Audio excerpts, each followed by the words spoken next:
இன்னையில இருந்து படிக்க தொடங்கினா குரூப் 4 எக்ஸாம் கிளியர் பண்ண முடியுமான்னு கேட்குறாங்க. ஸோ இன்னையில இருந்து படிக்க தொடங்கினா நிச்சயமா குரூப் 4 எக்ஸாம் கிளியர் பண்ண முடியும். நமக்கு 5 மாசத்துக்கு மேல இருக்கு. இது கிட்டத்தட்ட 150 டேஸ் இருக்கு.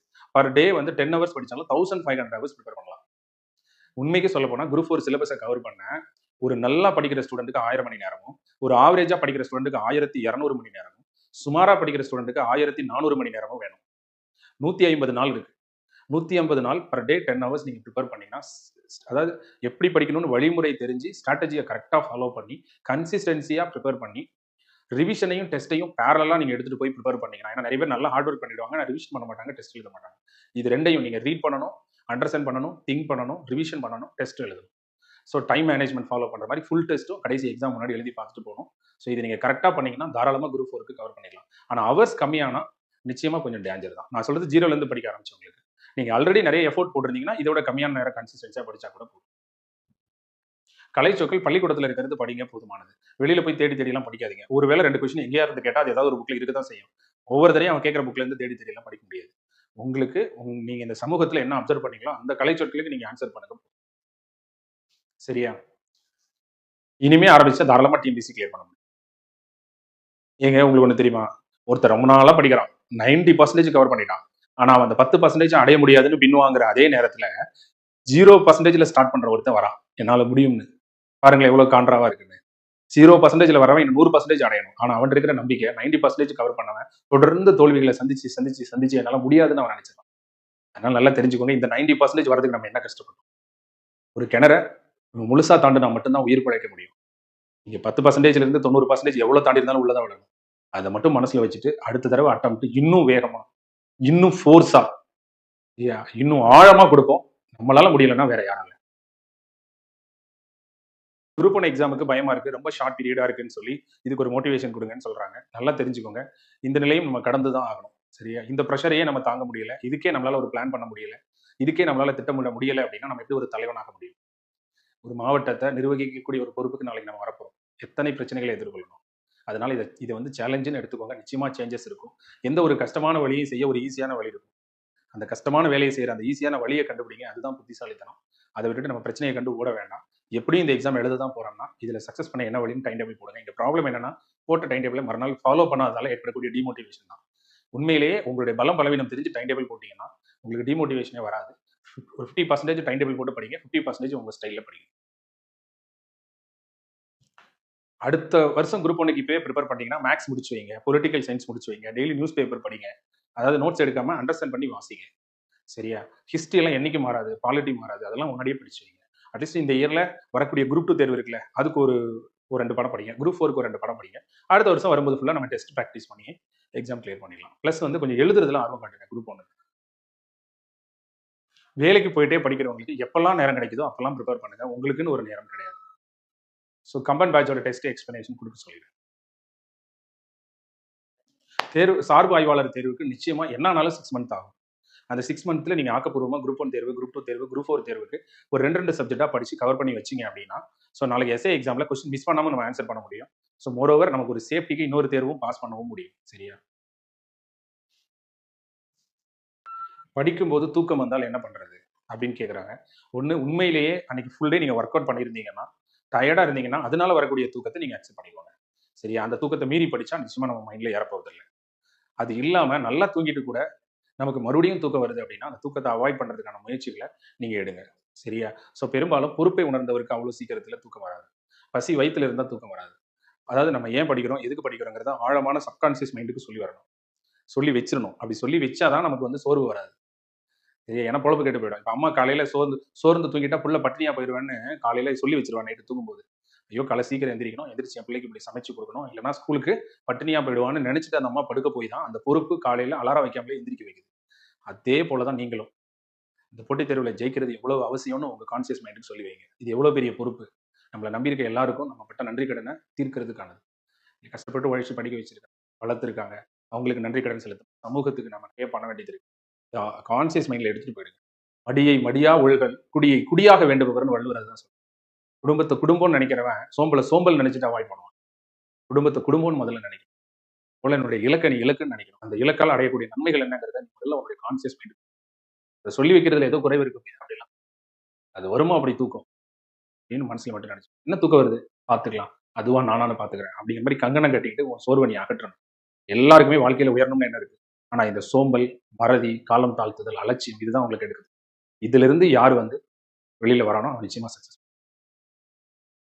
எக்கனாமிக்ஸ் எப்படி படிக்கிறது? எக்கனாமிக்ஸ் வந்து எப்படி படிக்கிறதுனா, பொருளாதார பாடத்தை எளிமையா படிக்கிறது எப்படி அப்படின்னா, இன்டர்பிரேட் பண்ணி படிங்க. இன்டர்பிரேட் அப்படின்னு சொன்னா பொருளடக்கம். ஜிடிபினா என்ன? என்டிபினா என்ன? எஸ்எல்ஆர்னா என்ன? ரெப்போ ரேட்னா என்ன? பிட்காயினா என்ன? கிரிப்டோ கரன்சினா என்ன? பொருளாதாரம்னா என்ன? பிரைமரி மார்க்கெட்னா என்ன? செகண்டரி மார்க்கெட்னா என்ன?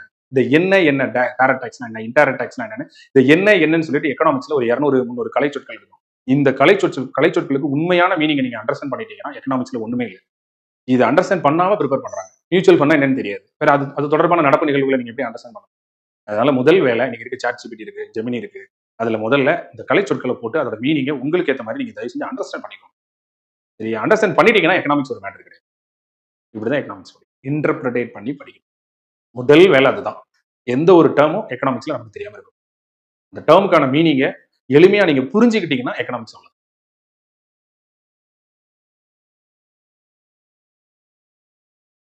வறுமையும் தோல்வியும். வறுமையில் பிறப்பது நம் கையில இல்ல, ஆனா வறுமையிலேயே வாழ்வது நம்முடைய கையில தான் அப்துல் கலாம் ஐயா சொல்லியிருக்காரு. நீங்க வறுமையில இருக்கீங்க அப்படின்னா அதுக்கு வருத்தப்படாதீங்க. பெருக்கத்து வேண்டும் பணிதல், சிறிய சுருக்கத்து வேண்டும் உயர்வு அப்படிங்கிற திருக்குறள் உங்களுக்கானது. அதாவது நம்ம வறுமையில இருக்கும்போது எப்போதுமே நம்மளை பெருமையா நினைக்கணும். அப்படி நினைச்சா மட்டும்தான் அந்த வறுமையில இருந்து நம்ம மீண்டு வர முடியும். நம்ம ஐயோ இப்படி இருக்கிறமே, இவ்வளவு கஷ்டப்படுறமே அப்படின்னு நினைக்கக்கூடாது. இதுல இருந்து ஒரு நாள் மீண்டு வந்துருவோம் அப்படிங்கிற எண்ணம் மனசுல ஓடிக்கிட்டே இருக்கணும். அப்படி ஓடுறவனால மட்டும்தான் அந்த இடத்துக்கு வரணும். அதனால என்னைக்குமே தாழ்ந்து இருக்கும்போது உங்களோட எண்ணம் உயர்ந்து சிந்திக்கணுங்கிறத மட்டும் மனசுல இருங்க, வச்சுக்கோங்க. இது மட்டும்தான் உங்க வாழ்க்கையை மாற்றும். ஃபர்ஸ்ட் டைம் அட்டெம்ப்ட் கொடுக்குறவங்க நல்ல பேஸ்மெண்ட் ஸ்ட்ராங்கா இருக்கிற மாதிரி பார்த்துக்கோங்க. என்னைக்குமே ஃபர்ஸ்ட் டைம் படிக்கும்போது நம்ம சின்சியர் ஆஸ்பிரண்டா இருப்போம். நல்ல நோட்ஸ் எடுத்து படிப்போம், 4 பேர் பாடம் சொல்றதை கேட்டு படிப்போம். அது வந்து ஒரு பெரிய கிஃப்ட். அது வந்து செகண்ட் தேர்ட் டைம் படிக்கிறவங்க அதை செய்ய மாட்டாங்க. அந்த நோட்ஸ் எடுக்கிறது, நல்லா கேட்டு படிக்கிறது, ஆசிரியர்கள் சொல்றது காது கொடுத்து கேட்கறதெல்லாம் ஃபர்ஸ்ட் டைம் ஆஸ்பிரண்ட் தான் பண்ணுவாங்க. நல்லா அண்டர்லைன் பண்ணி படிக்கிறது. ஸோ அது வந்து ஒரு கிஃப்ட். சரியா? அதனால அது ஒரு நல்ல விஷயம் தான். பட் அந்த பேஸ்ல வந்து ஸ்ட்ராங் பண்ணுங்க. அவசரப்பட்டு வேகமா டெஸ்ட் பேட்சுக்குள்ள என்ட்ரு ஆகணும்னு நினைச்சு பாடத்தை தெளிவா படிக்காம உள்ள வந்துடாதீங்க. கூடுதலா டைம் ஆனாலும் அடுத்து தெளிவா படிச்சுட்டு வாங்க. நம்மளுக்கு புக் வைஸா படிச்சுட்டு சிலபஸ் வைஸா கவர் பண்ணுங்க. திரும்பவும் திருக்குறள் வகுப்பு எடுப்போம். போலீஸ் நோட்டிபிகேஷன் நிச்சயமா இந்த இயர் எண்டில் வரும்னு நான் எதிர்பார்க்கிறேன். அவங்க வரலாறு படிக்க கஷ்டமா இருக்கு, வரலாறு எப்படி படிக்கணும்னு கேட்கறாங்க. ஃபர்ஸ்ட் என்ன பண்ணுங்க அப்படின்னு சொன்னா, வரலாறுல இந்திய வரலாறையும் தமிழ்நாட்டு வரலாறையும் யாருக்கு அப்புறம் யாரு அப்படிங்கிறத உட்காந்து நீங்க ஒர்க் அவுட் பண்ணி எழுதி அதை ஒரு சார்ட்டா ப்ரிப்பேர் பண்ணி வீட்டுல ஒட்டி வைங்க. சரியா? கற்காலத்துல இருந்து இப்போ வரைக்கும் நீங்க என்ன அண்டர்ஸ்டாண்ட் பண்ணிருக்கீங்க, அந்த கால வரிசை, இந்த டைம் லைன்ல தான் வரலாறு அடங்கியிருக்கு. அடுத்து பர்சனாலிட்டி. ஒரு ரேண்டமா வரலாறுல ஒரு 200 பேர் 100 பேர் பர்சனாலிட்டி எழுதுங்க. அக்பர், பாபர் இந்த மாதிரி எழுதுங்க. அவங்கள பத்தி ஒரு சின்ன சின்ன ஹிஸ்டரியா சாட் ஜிபிடி, ஜெமினி, கூகுள்ல சர்ச் பண்ணி இன்ட்ரெஸ்டா அதை ரீட் பண்ணி ஒரு ஸ்கிரீன்ஷாட் எடுத்து வச்சு அதை ஒரு ஃபைல் பண்ணி வச்சுக்கோங்க. சரியா? அடுத்து லொகேஷன். லொகேஷன் அப்படிங்கிறது என்னன்னா, நமக்கு என்னென்ன ஸ்பாட் வந்து கிளியரா தெரியும். சரவண பெலகோலானா எங்க இருக்குன்னு தெரியும், சாரநாத்னா எங்க இருக்குன்னு தெரியும், குவாலியர்னா எங்க இருக்குன்னு தெரியும். ஸோ இந்தியாவில் இருக்கக்கூடிய முக்கியமான மெயின் ஸ்பாட், நிறைய ஸ்டேட், அந்த ஸ்டேட்ல இருக்கக்கூடிய லொகேஷன்ஸ், இதை நீங்க கொஞ்சம் எஃபோர்ட் போட்டு தெரிஞ்சு வச்சுக்கிட்டீங்கன்னா, ஸோ இயர், பர்சனாலிட்டி, லொகேஷன் இது 3 கரெக்டா இருந்ததுன்னா வரலாறு ரொம்ப சக்சஸ்ஃபுல்லா நம்மளால படிக்க முடியும். இயர்ஸ்லாம் நம்ம நல்லா ஞாபகம் வச்சுக்க முடியும். அதனால ஃபர்ஸ்ட் வரலாறு படிக்கணும்னு நினைச்சவங்க முதல்ல வரலாறுல அந்த காலத்துல இருந்து இந்த காலத்து வரைக்கும் நம்ம சொல்றல எங்க பாட்டன் யாரு, தாத்தா யாரு, தாத்தாக்கு அப்புறம் நம்ம அப்பா, நமக்கு அப்புறம் நம்மன்னு சொல்றோம் இல்லையா, அதே மாதிரி வரலாறு அப்ப இருந்து இப்ப வரைக்கும் வட இந்தியால, தென்னிந்தியால என்ன வரலாறு போயிட்டு இருந்தது, மத்திய இந்தியாலன்னு சொல்ல தெரியணும். அடுத்து 6th இருந்து 12th வரைக்கும் இருக்கக்கூடிய வரலாறு பாடங்களை வரிசைப்படுத்தி என்னென்ன ஸ்டாண்டர்ட்ல என்னென்ன பாடங்கள் அதை கரெக்டா மேட்ச் பண்ணி உட்காந்து ஒர்க் அவுட் பண்ணணும். சிலபஸ் என்னெல்லாம் கொடுத்துருக்காங்க அதை கொஞ்சம் கோத்துரு பண்ணணும். சரியா? இதெல்லாம் அப்புறம் ப்ரீவியஸ் இயர் கொஸ்டின் எடுத்து வச்சு எந்தெந்த சாப்டர்ல அதிகமான வினாக்கள் கேட்டிருக்காங்க அப்படிங்கிறத பார்க்கணும். சரியா? பார்த்துட்டு முதல் வரலாற்று மேல ஒரு காதல் வர்ற மாதிரி ஒரு லவ் ஏற்படணும். சரியா? அது மாதிரி நீங்க வரலாற்றில் இருக்கிற விஷயங்களை தெரிஞ்சுக்கிடணும், நேசிச்சு படிக்கணும்னு சொல்லி சர்ச் பண்ணணும். உதாரணத்துக்கு நூர்ஜஹான் அப்படின்னு சர்ச் பண்ணி பார்க்கலாம். மும்தாஜ், தாஜ்மஹால் வரலாறு அப்படின்னு படிக்கலாம். வரலாறு வந்து வரலாறு வந்து the king of the GS. சரியா? ராஜாவே அந்த சப்ஜெக்ட் தான். அது போல இன்ட்ரெஸ்டான சப்ஜெக்ட் எதுவுமே கிடையாது. இன்னும் சொல்ல போனா நீங்களே ஒரு வரலாறை உருவாக்குறதுக்கு தான் படிச்சுட்டு இருக்கீங்க. உங்க பிறப்பு வேணா ஒரு சம்பவமா இருக்கலாம், ஆனா இறப்பு நிச்சயமாக ஒரு சரித்திரமாக இருக்கணும் தான் இவ்வளவு கஷ்டப்பட்டு. இது போலதானே ஒவ்வொருத்தரும் வாழ்ந்து இல்லையா எவ்வளவோ சாதனைகள் படைச்சிருப்பாங்க. அந்த வரலாறு படிக்கிறதை விட இன்ட்ரெஸ்ட் எனக்கு இருந்திருக்கும். பாகுபலி சினிமா படம் பார்க்குறோம், எப்படி பிரம்மாண்டமா பார்க்குறோம். பொன்னியின் செல்வன் கதையை படிக்கிறோம், எப்படி பிரம்மாண்டமா இருக்கு. வரலாற்றுல காதல் வராம வேற எதுலங்க வரும்? நீங்க விரும்பி முதல்ல படிங்க. நீங்க முதல்ல விரும்புனீங்களா, அது உங்களை நேசிக்க தயாரா இருக்கு. சரியா? வரலாற்றை படிக்காதவன் வரலாற்றில் ஒருபோதும் இடம் பெற முடியாது. புரட்சியாளருடைய கூற்று. சோம்பேறித்தனம் என் படிப்பை வந்து நிறுத்துகிறது அப்படின்னு சொல்றாங்க. அதாவது ஒரே ஒரு விஷயம் நல்லா தெரிஞ்சுக்கோங்க. குடி செய்வாருக்கு இல்லை பருவம், மடி செய்து மானம் கருத கெடும். நீங்க சோம்பல் சோம்பல்னு நீங்க அலைஞ்சீங்கன்னா மிகப்பெரிய இழுக்கை நமக்கு ஏற்படுத்திடும். அதனால எந்த நேரம் இந்த நேரம் படிக்கிறேன் அந்த நேரம் படிக்கிறேன் அப்படிலாம் கிடையாது. எனி டைம் புக்கை தூக்கிடுங்க. அது மட்டும்தான் உங்களுடைய குடிச்சிறப்பை வந்து உயர்த்தும், உங்களுடைய வெற்றியை இலக்கு அடைய வைக்கும்.